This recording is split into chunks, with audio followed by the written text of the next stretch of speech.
कितने ही गालियां दे, आपको गाली मिली Modi ji. Most powerful people come from the most. There is no evidence of paper leak. Grenade, समझ रहे हो, ग्रेनेड डाली जा रही हैं किन पर? नीट के छात्रों पर।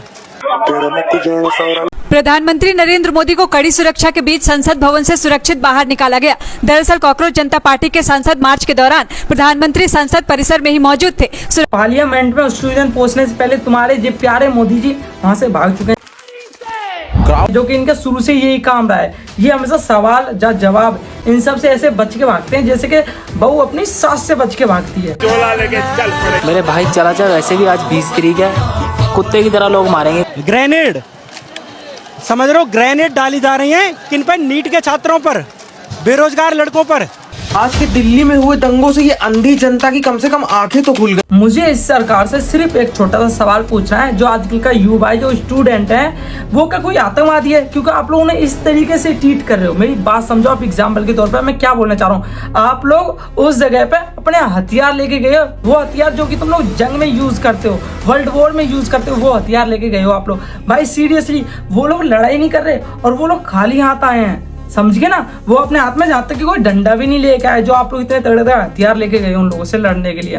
भाई वो आपके बच्चे हैं और वो सही चीज पे आवाज उठा रहे हैं, तो आप लोगों को भी ना उनका साथ देना चाहिए। जब बीच में डंडे लेके नहीं जाने चाहिए। वो किसी चीज के खिलाफ आवाज नहीं उठा रहे, वो सिर्फ आप अपना हक मांग रहे हैं कि भाई ये चीज हमारा हक है, ये हमें दो, आप लोग हमें अच्छी एजुकेशन दो, हमें अच्छी हेल्थ मिनिस्टर दो, हमें अच्छे रोड दो। वो ये सब चीज पे आवाज उठा रहे हैं, समझ गए ना? हाँ, और जो हमारे सिस्टम के अंदर जो गंदगी भरी हुई है उसे खाली करने की कोशिश कर रहे हैं। तो थोड़ी सी बात आप लोग भी सोचो भाई, समझ गए ना? जरूरी नहीं है कि सारा पैसा नेता खाए तो वो नेता ही अमीर हो।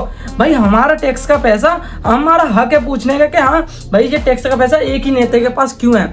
आप लोगों ने भी ये बात सोची होगी कि जो 2026 और 25 के अंदर नेताओं के घर में कितने करोड़ों रुपए मिले हैं, तो आप लोग समझ सकते हो तो घपला किस हिसाब से चल रहा है हमारे देश में। तो आप लोग अपना दिमाग खुद लगाओ भाई, हथियार छोड़ के उनका साथ दो, समझ गए ना?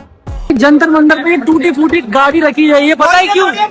क्योंकि ये प्रोटेस्ट बदनाम करने के लिए रखी गई है गाड़ी। इन लोगों ने पूरी कोशिश करी है कि ये जो कॉकरोच पार्टी के प्रोडक्ट्स है ये सब पूरा खराब करा जाए, जब बदनाम करा जाए। और तुम लोग इसमें क्या कह रहे होंगे? मोदी जी का नाम ले रहे होंगे। तो मैं आपकी जानकारी के लिए बता दूं, किसी नेता के पास इतना टाइम नहीं है कि वो ये सब फालतू चीजों में टाइम लगाएगा, अपना टाइम बर्बाद करेगा, अपना दिमाग खराब करेगा। ये सब अंधभक्तों के है, ठीक है ना? जो अंधभक्त होते हैं, जो छोटे मोटे नेता होते हैं ना, तो दलाल बोल सकते हैं आप लोग उन लोगों को। उन लोगों की हरकतें होती हैं, क्योंकि ऐसी गिरी हुई हरकत कभी प्राइम मिनिस्टर नहीं कर सकता, वो सोचेगा भी नहीं इन सब चीज के मामले में। अब मुंह छुपा के बोलना पड़ रहा है, घर से भाग के आए। मेरे खुद के पिताजी, मेरा गांव समाज सब बीजेपी के नेता है। मेरे खुद के पिताजी नेता है।